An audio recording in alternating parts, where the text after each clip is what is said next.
Okay, doing this again. Like I said, none of this makes sense. People were following me or harassing me again. Okay.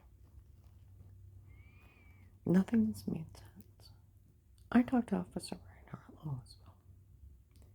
He said, until Will took your statement, agreed to protect you, nobody could be in your home. It's illegal to be in somebody's home, no matter what. It is Department of Justice.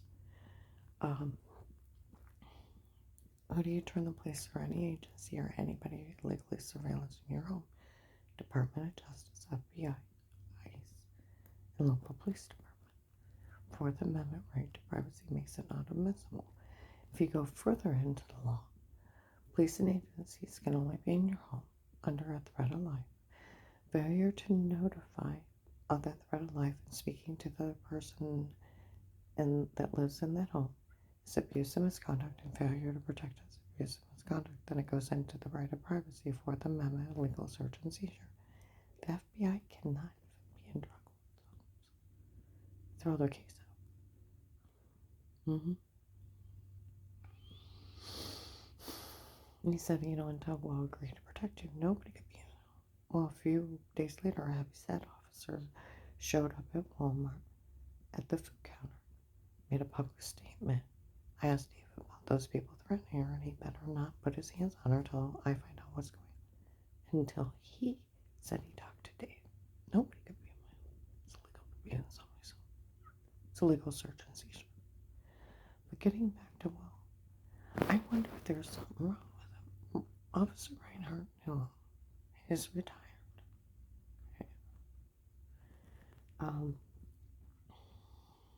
The case had only started 3 years ago, September 27th, 18. Then I told you the day before I called him back, they had me drugged up so bad I couldn't even think of how to handle it. And I had been crying for days, curled up in bed, realizing all the times of my life was them. And I was too stupid to wrap my mind around it. And here he's got me way out in the middle of the woods by myself, with no one knowing me. And now I'm surrounded. And I had to get up and mow the lawn to even get air in my face to think. Okay? So I called Sarah at K Strollers. And I said, where they were leaving the threats in the mall.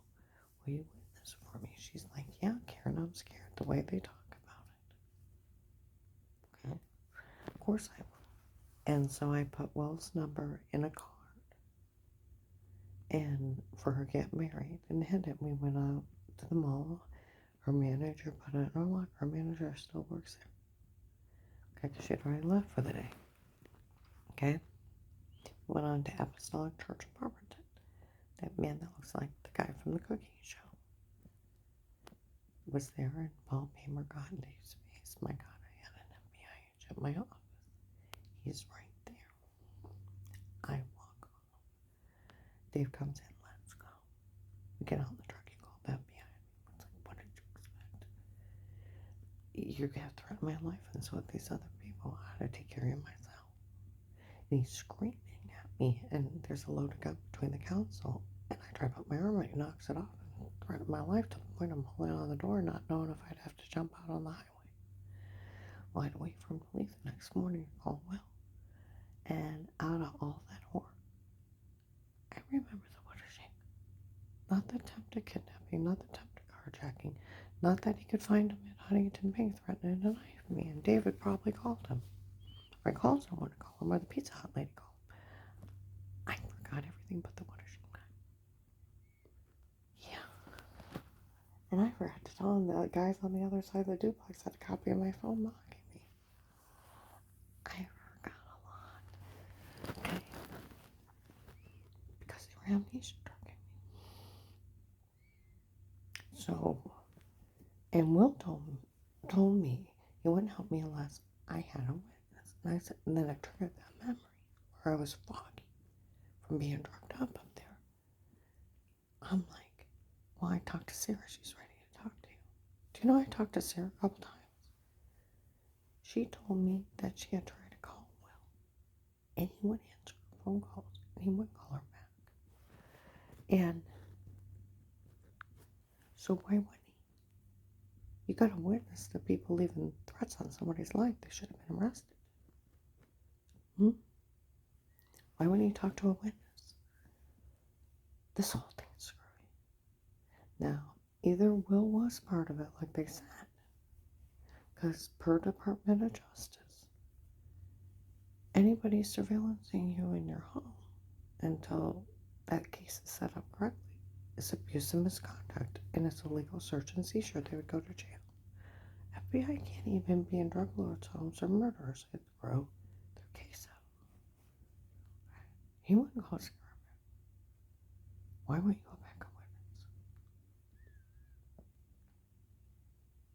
Whose fault is it? Him being a federal agent, and I'm being victimized like hell up there, being drugged up so I can't remember to tell him things. Huh? And they had illegally surveillance me, photoshopped me in a porn. Everybody knows that shower scene was photoshopped in another room, and they've already went to the police. And that I was drugged to say stuff, and I never talked to anybody. So whose fault is it for not finding out I'm being victimized like that? The federal agent. They promised he'd protect me. So now he was either part of it, or since he's retired, did he have like Alzheimer's and couldn't think straight? Or did he just check out mentally because he's getting really tired and didn't give a damn? He even knew there was a threat on my daughter-in-law and granddaughter's life. And they had a list of people. And he still didn't give a damn. It's illegal not to give a damn. Failure to protect is abuse and misconduct. As federal agents, they're sworn to protect. They're sworn to protect the Constitution for every citizen in the United States, no matter what. See what I mean? Nothing makes sense. There had to have been something wrong with him. Some guy, they were blaming Will for this. February 7th, 22, outside AutoZone. I said, look, Will did little with this case and left it on his desk. Listed me a informant. Turned me over to police protective life custody, not knowing they were involved for a retired judge's daughter. And if he did know, that makes him accessory. To cover up attempted murder and extortion and drugs and bringing. Last night, people were driving by and they were following around me. And they, where the chip is, where they stabbed me in the neck, and they said it's a Jack the Ripper doing it down here. Yes. Our government. Okay. Neurochips are real. They've been around since actually 2005. But they started using it in medical field for paralyzed patients in 2006. It's a simple surgery. They remove your skull and your skin, lay it down, expand it out, and surgically glue it back down. Takes an hour. Use it in paralyzed patients to communicate, to run robots, and computers. Since 16. It's medical field stuff. But our government recognizes it as a legal strategy for the truth. Our government. They tried it in Quantico Bay, U.S. Supreme Court 18-10134, 2005, 11th Circuit, remote neuromonitoring electronic brain links. Our government recognizes it as illegal.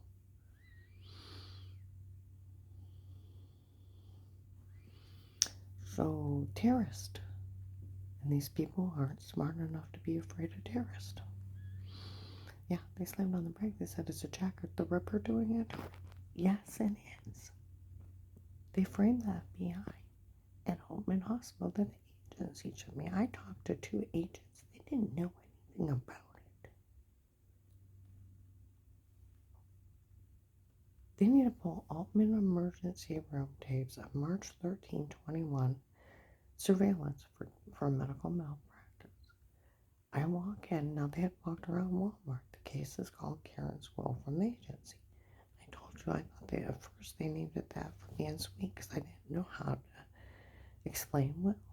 So I told everybody I prayed and I laid all my problems at God's feet and prayed God's will over everything. Will, problems given to him, One of the security guards said that She prayed the FBI over her life. I did.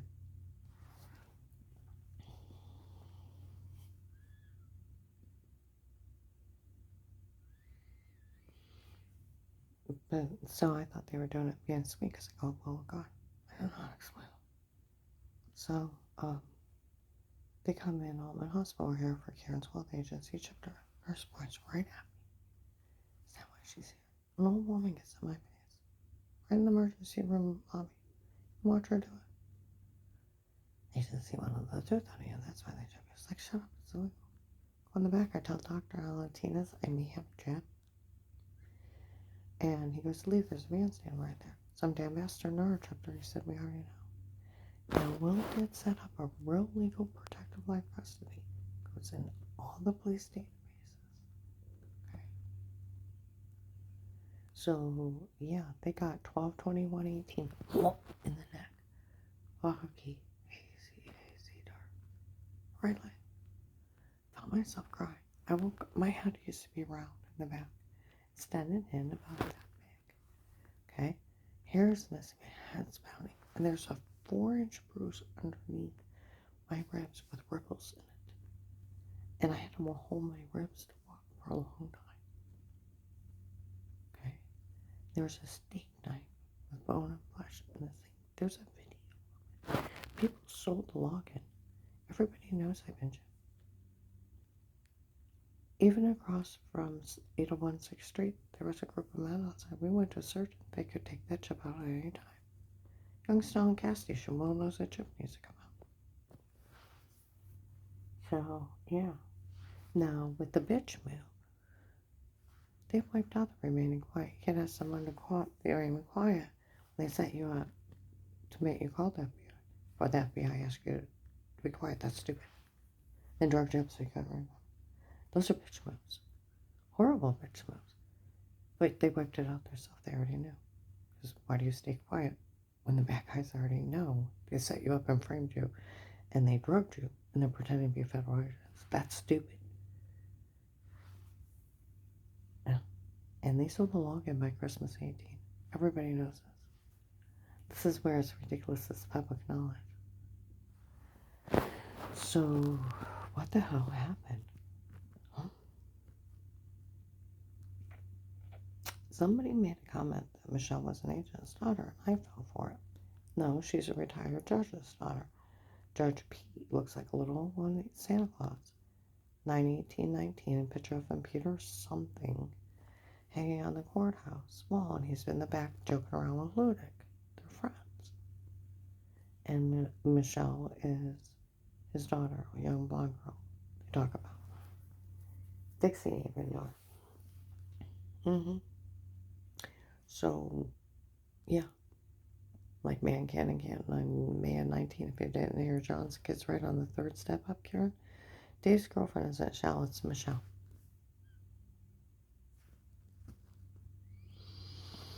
Everybody knows Melissa's kids lied. They're documented liars. And they all know that I was drugged and told to say stuff, and I was photoshopped. And people admitting to framing me, photoshopping me, going to the place. What the hell happened? Now, either Will was, because if Will would have known about illegal surveillance, and he knew he wouldn't even be allowed in my home until he took my statement, someone talked to Dave, even if it was God. Because that heavyset officer followed me around quite a bit. He even was in this suit one time in Walmart, and some guy was getting smart with me and coming at me, and he got in his face. We leave my little foreman alone, and I took off running and let the suit handle it. That happened a lot in Walmart. They hired 6 stalkers, people coming at me, giant. They get Walmart said they have all those crazy tapes, 10/18 to June of 19. And then they got Will's case, and like they said, they don't even need her. Because he set up that protective life case perfectly. September 27th, 18. Within a few days of October 1st of 18, that cop showed up, and then they were allowed in my home. Not before. They can't even be in drug lord's home. People build out of murder charges. The most they can do is put an ankle bracelet on them if they go to flee. You don't call the police. That's it. Nothing else. and they're sworn to uphold the Constitution. And any police or agent breaking the Constitution, civil rights, it's 1 to 10 years. So yeah, you don't ever want to put your name on it. Of knowing anything. Gross negligence on ungodly levels. Someone needs to fix this. Because Will never even asked me of wrongdoing. Matter of fact, he told me to admit to no wrongdoing. He'd take care of everything in the end. He left me at his desk and retired. Supposed to have an account set up for me when I move out. Was put money in it. You want to say he purposely lied and so someone would stay up there to die, trying to protect their family, knowing there was a hit on a brand new baby's life and their mother. They had a list of people and that he was accessory to that. You don't ever want to say that. And drugs and photoshopping. You don't ever want to say that. Gross negligence is one thing. Accessory is a whole different ballgame. You don't ever want to put your name on that. But they even lied on Will. They said Karen's Will is an oh my mind, a young guy. I thought it was funny. Well, I had a lot of young security guards, so I wonder if it's one of them. And then I had even older ones. I think the Freemasons hired him, because Will didn't give a damn. My grandfather was a big shot in the early 1900s. And Freemasons helped set it up in the area in Indiana. And then my father was a Freemason. I had Freemasons encasing me. And the retired vets. We all love a good girl. That's how they put it. And the Freemasons looked at me. We keep records of family.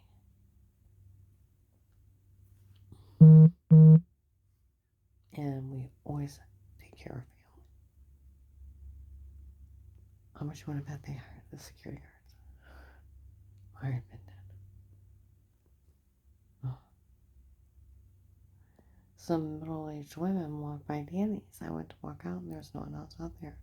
They looked up at me and said, my dad was helping pay for people to protect you, and they found out people were harassing you instead. He's not going to pay for it. See, some of the security guards even went to business owners to help take up extra money for security. It was out of the kindness of strangers, all the reason I'm alive. And they told that it's just a group of men doing crimes here. That's it, it's just criminals. Pretending to be FBI, fake badges. Yeah, they may be pretending to be CIA. I told you November 16th, between 11 and 2. I take my other client out to Belden Village. And we go enter and leave through Macy's, go down to Dick's. 2 African American girls walk out underneath, tape and audio the door. We told the guys running this. And then Jim hurts her. They said she's only whining, she's fine, they'll make it up to her later. Honey, they're not going to make it up to me. They're trying to kill me. Wake up. And I told you some of my church came up instead of saying, Karen, turn around, I want to apologize to you. They said, we feel bad. Where I turned in that one guy online for saying he was dealing with a terrorist. Said the CIA came and asked us about what they knew about her talking to that guy online. And our pastor told us to stay out of this, that they knew she was drugged and told us to say it before. We feel bad. They even corrupted the doctor not to do her face right. Well, she looks better, but she had to pay to put filler in her face because they made sure the doctor didn't do her face right. And we feel horrible for everything. Think of that. Think of it. What if that wasn't CIA? They already pretended to be FBI. They were pretending they were FBI in Walmart. At Holman Hospital. They were talking April 14th in Sable how sick all this is. They really did have a man pretend he was FBI before she called an agent back. And they even had people pretend they were her kids, bad-mouthing her. Her kids didn't know anything about it. The whole time it's just been the people hurting her. As said, it's just a bunch of men doing crimes down here. My security guard from the case, the white man, bald with dark eyes, Stark County Hunger Task Force before one. He was distributing food, came out and said they always knew all those tapes before with them, not me. So they never said a word, and then by January 3rd, 22, There's 2 investigators in there. We found out that guy knew they did all this to her and didn't say a word. And it's some guy named Eric trying to help him get away with it. We don't know who he is yet. And the security's like, the informant's here. No one's to say a word to her. Then I got more knowing, admitting that they framed me. They drugged me and told me to say stuff that they never talked to me. Like I said, they said it's just a bunch of criminals. Like they slammed on the brakes as a Jack the Ripper. It is. Now when someone please help. It's just a bunch of men doing crimes down here. Framing the FBI. I don't know what happened to Will. Because you can't have somebody be quiet when they're already set up and drugged. That's stupid. You don't want to say he knew. Because then he'd be part of an extortion, drug, and framing group and people pretending they're FBI. You don't ever want to say that one. Gross negligence is one thing. I don't think he knew. But someone needs to find out what the hell happened.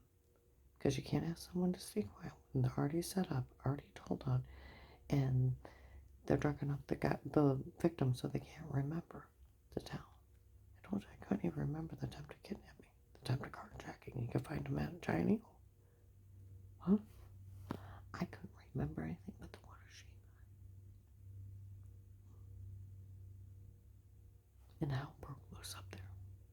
The FBI needs to go back through Will's case like the security guard said with Will's case. And that legal surveillance that they actually have from protective light custody, carrying around the house, state cases, what the police in uniform call it. They actually have those people dead to rights. Because I copped out to Dave. And I asked for help and he took my statement. That's what Reinhardt said. Until he actually did that, nope, they couldn't even be here. So yeah.